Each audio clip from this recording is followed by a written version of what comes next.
Assalamualaikum warahmatullahi wabarakatuh. Baiklah, pada mata kuliah teori portofolio dan analisis investasi ini, kami dari kelompok 3 akan mempresentasikan hasil diskusi kami mengenai market efisiensi. Nah, sebelum masuk ke materi, izinkan saya untuk memperkenalkan anggota kelompok kami terlebih dahulu, di mana terdiri dari saya sendiri, Anastasia Utami, sebagai moderator dan pemateri. Yang kedua, Muhammad Asar Rahman. Yang ketiga, Syahada Abdi. Dan yang keempat, Muhammad Fadli. Nah, untuk presentasi yang pertama akan saya jelaskan sendiri. Untuk pembahasan yang akan dibahas pada topik ini, yang pertama, menganalisis hipotesis pasar efisien atau efisiensi market hypothesis dan menganalisis signifikansinya bagi investor. Yang kedua, evaluasi bagaimana efisiensi market hipotesis diuji dan apa buktinya. Yang ketiga, mengenali anomali pengecualian untuk pasar efisiensi yang telah dikedepankan. Nah, yang terakhir, memahami argumen keuangan perilaku yang dibuat hari ini. Nah, kemudian masuk ke materi yang pertama, yaitu mengenai pengertian dari pasar efisiensi. Ketika kita membahas mengenai pasar efisiensi, kemudian muncul pertanyaan, seberapa baik pasar menanggapi informasi baru? Dan yang kedua, apakah mungkin untuk memutuskan antara investasi yang menguntungkan dan tidak menguntungkan mengingat informasi saat ini?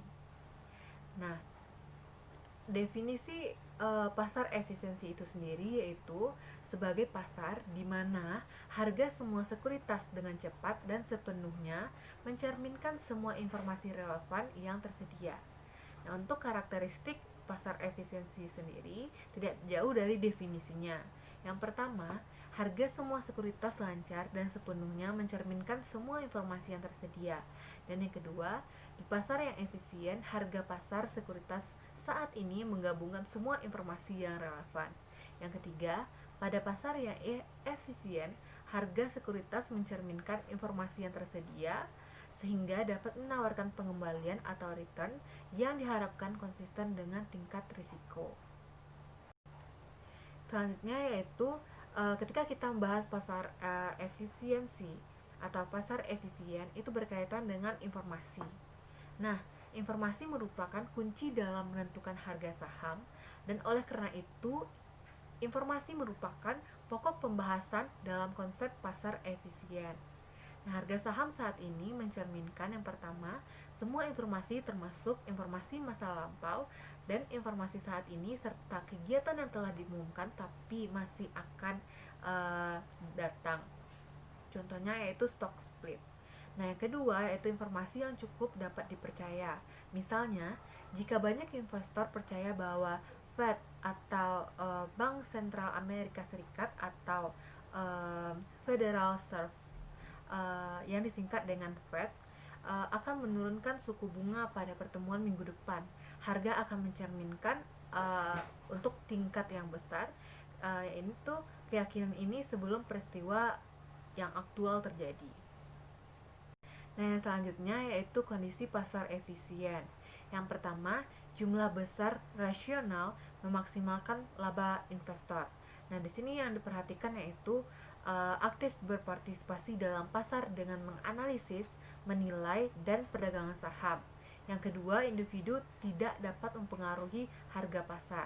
Nah, yang berikutnya, informasi bukan merupakan biaya, tersedia secara luas dan dihasilkan secara acak. Nah, selanjutnya, investor bereaksi dengan cepat dan sepenuhnya untuk informasi yang baru.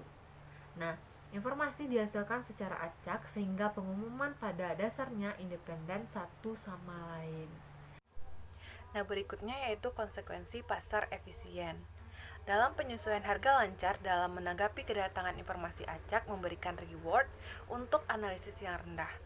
Harga mencerminkan semua informasi yang tersedia. Nah, perubahan harga independen satu sama lain dan bergerak secara acak. Nah, di sini yang perlu diperhatikan, informasi independen juga termasuk dari informasi masa lalu.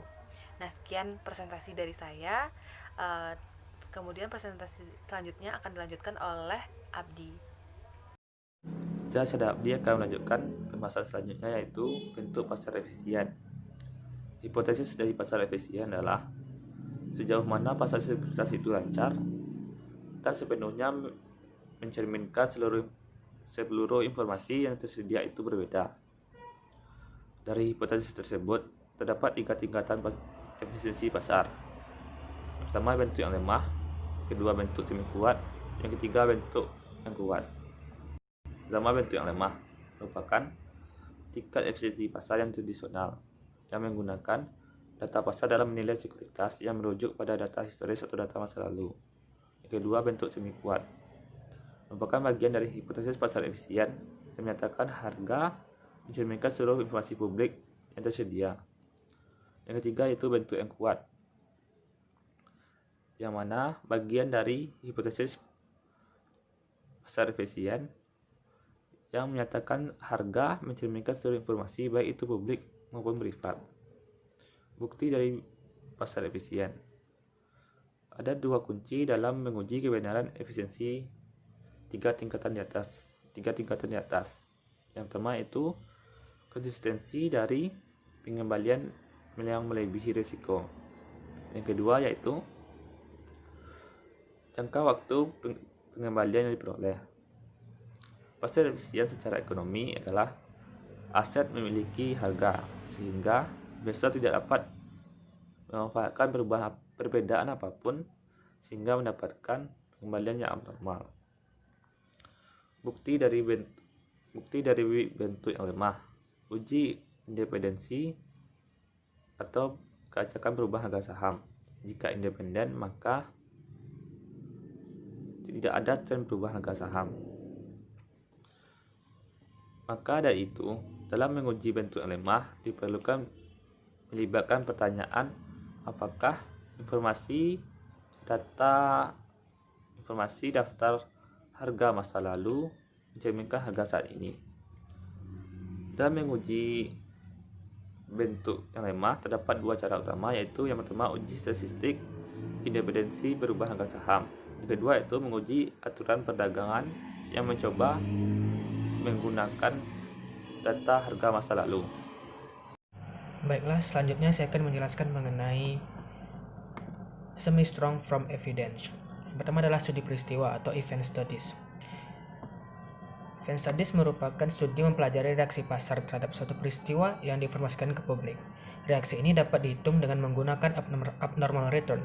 Pengembalian perusahaan yang unik merupakan kesalahan residual yang menunjukkan perbedaan antara pengembalian aktual sekuritas dan yang diberikan oleh indeks model. Rumus pengembalian normal dilambangkan dengan huruf A besar dan RIT sama dengan RIT kurang equity RIT. Keterangan di mana AR merupakan tingkat pengembalian abnormal dari sekuritas I selama periode tertentu. RIT merupakan tingkat pengembalian aktual sekuritas I selama periode T. Sementara RIT merupakan tingkat pengembalian ekspektasi untuk sekuritas I selama periode T berdasarkan hubungan indeks model. Kemudian selanjutnya sambungan semi-strong from evidence. Yang pertama adalah stock split. Stock split merupakan implikasi dari perpecahan tercermin dalam harga segera setelah pengumuman diumumkan. Kedua adalah perubahan akuntansi, merupakan reaksi cepat terhadap perubahan nyata dalam suatu penilaian. Yang ketiga adalah initial public offering atau IPO, merupakan proses penimbulan pembelian pada tawaran harga pada pasar pada pengembalian abnormal. Yang terakhir adalah pengumuman dan berita, di mana menyampaikan dampak kecil pada harga setelah rilis. Kemudian selanjutnya mengenai strong from evidence. Asal atas kelompok yang memiliki akses ke informasi non-publik adalah pertama, orang dalam perusahaan yang memiliki informasi pribadi yang berharga. Kedua, bukti bahwa telah secara konsisten mendapatkan pengembalian abnormal pada transaksi saham mereka. Transaksi insider harus dilaporkan secara terbuka. Pihak-pihak yang disebut insider adalah direktur, manajer, karyawan, atau pemegang saham yang dianggap bisa mendapatkan informasi yang sesungguhnya mengenai suatu perusahaan yang tidak dapat dilakukan oleh pihak lainnya. Pihak insider umumnya diharuskan melaporkan kegiatan perdagangannya kepada suatu komisi bertindak sebagai pengawas bursa. Roosevelt dan Zaman tahun 1988 menemukan bahwa investor yang bukan insider ternyata juga dapat memperoleh return dengan menggunakan informasi yang terpublikasi serta memperhatikan transaksi yang dilakukan oleh insider. Kemudian implikasi dari hipotesis pasar efisien.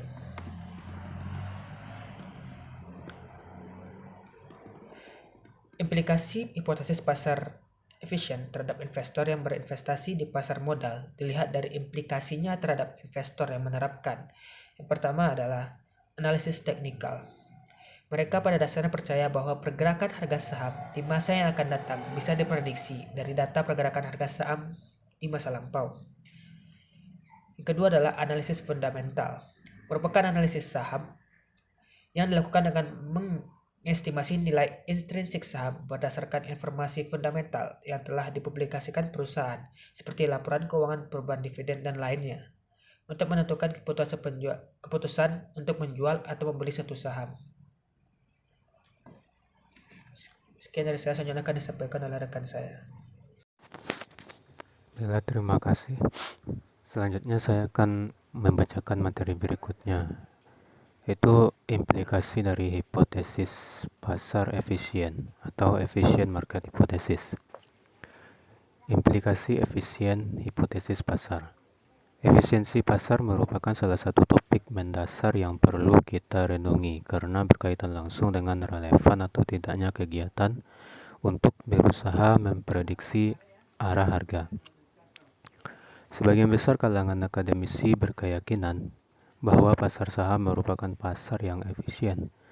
Suatu pasar dikatakan efisien apabila harga barang-barang yang dijual telah menunjukkan semua informasi yang ada sehingga tidak terbias menjadi terlalu murah atau terlalu mahal. Perubahan harga di masa mendatang hanya tergantung dari datangnya informasi baru di masa mendatang yang tidak diketahui sebelumnya. Perubahan harga terjadi dengan sangat cepat sehingga tidak memungkinkan untuk dieksploitasi. Karena informasi baru datangnya tidak bisa diduga, maka perubahan harga pun tidak bisa diduga alias random. Kemudian hipotesa tentang efisiensi pasar dibagi menjadi 3 bagian. Weak form yang menyatakan bahwa semua informasi berkaitan dengan harga-harga, transaksi volume, atau informasi pasar modal lainnya di masa lampau tidak ada gunanya. Bila ini benar, maka segala bentuk technical analysis tidak berguna sama sekali. Kemudian ada semi-strong form menyatakan bahwa semua informasi yang sudah diketahui publik tidak berguna. Informasi dari segi fundamental yang baru datang dan langsung terlihat di harga sehingga tidak bisa dieksploitasi.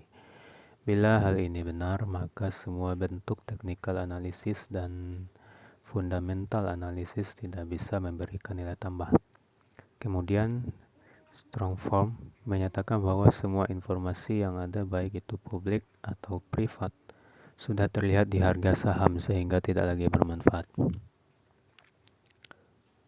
Kemudian untuk manajemen keuangan yang profesional, sedikit waktu yang dihabiskan di sekuritas individual, menyukai investasi pasif, tidak harus percaya pada wawasan unggul.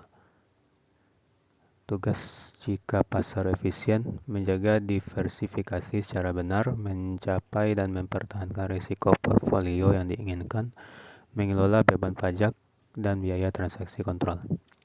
Kemudian kita masuk pada anomali pasar. Pengecualian yang tampaknya bertentangan dengan efisiensi pasar. Laba pengumuman mempengaruhi harga saham. Penyesuaian terjadi sebelum pengumuman, tapi jumlah yang signifikan bertentangan dengan pasar efisien. Beberapa anomali yang terdapat di pasar modal antara lain price earning effect, yang artinya anomali di mana saham dengan PE rendah menunjukkan risk adjusted return yang lebih tinggi dibandingkan dengan saham yang memiliki PE tinggi. Anomali ini pertama kali ditemukan oleh Basu pada 1977 dan 1983. Kemudian ada size effect, adalah anomali di mana risk adjusted return dari perusahaan ukuran kecil lebih tinggi dari perusahaan dengan ukuran besar. size effect, yakni perusahaan dengan kapitalisasi pasar sahamnya rendah cenderung menunjukkan return yang lebih tinggi dibandingkan dengan perusahaan yang berkapitalisasi pasar tinggi. Januari effect yaitu kecenderungan return yang tinggi pada bulan Januari. Salah satu anomali tentang pola tingkat pengembalian saham yaitu Januari effect, di mana pada bulan Januari ini diperkirakan investor akan memperoleh kesempatan untuk mendapatkan tingkat pengembalian yang tinggi dibanding bulan-bulan sebelumnya. Tingginya return pada bulan Januari ini terjadi karena adanya tekanan jual yang terjadi pada bulan Desember. The Value Line Investment Survey adalah penasehat investasi terbesar yang dikenal memiliki reputasi baik dalam kinerjanya di Amerika. Mereka membuat ranking dari 1.700 saham, dari yang terbaik diberi notasi 1 dan yang terburuk diberi notasi 5. Penilaian tersebut dilakukan dalam jangka waktu 12 bulan, kemudian ditentukan rata-ratanya dari performa saham-saham tersebut. Nilai yang dihasilkan dari survei yang dilakukan dilaporkan dalam bentuk format perbandingan. Kemudian, keuangan berdasarkan perilaku. Behavioral finance. Rasionalitas merupakan prinsip utama dari perilaku. Permasalahan mengenai deviasi sistematis dan dari norma rasionalitas mengenai perilaku investor terkait pemilihan strategi aktif pasif masih menjadi permasalahan yang konsentrasi. Pertanyaan mengenai bagaimana seseorang membuat keputusan berdasar rasionalitas dan perilakunya untuk kemudian diterapkan untuk memilih strategi dalam berinvestasi. Adapun kesimpulan mengenai efisiensi pasar, yaitu pertama, support atau dukungan untuk efisiensi pasar bersifat persuasif. Meskipun sudah melakukan penelitian menggunakan beragam metode dan menghasilkan beragam temuan, namun teori yang dihasilkan tidak bersifat mutlak karena adanya faktor anomali yang terjadi dan tidak bisa dijelaskan dengan statistik. Kondisi pasar yang ada sudah sangat efisien akibat adanya beragam penelitian tersebut, namun kenyataannya masih belum secara total. Masih membutuhkan analisis fundamental yang melebihi sekedar norma untuk lebih memaksimalkan efisiensi pasar tersebut. Jika pasar beroperasi secara efisien, beberapa investor dengan skill atau kemampuan tertentu akan mampu mendeteksi divergen antara harga dengan nilai yang bersifat semi-strong untuk mendapatkan profit. Pada akhirnya, kontroversi mengenai derajat atau ukuran yang dijadikan dasar penilaian efisiensi pasar akan terus ada. Baiklah, hanya itu yang dapat saya sampaikan. Saya kembalikan kepada moderator. Nah, baiklah, sekian presentasi dari kelompok kami. Apabila ada kesalahan, mohon dimaafkan. Saya akhiri dengan wassalamualaikum warahmatullahi wabarakatuh.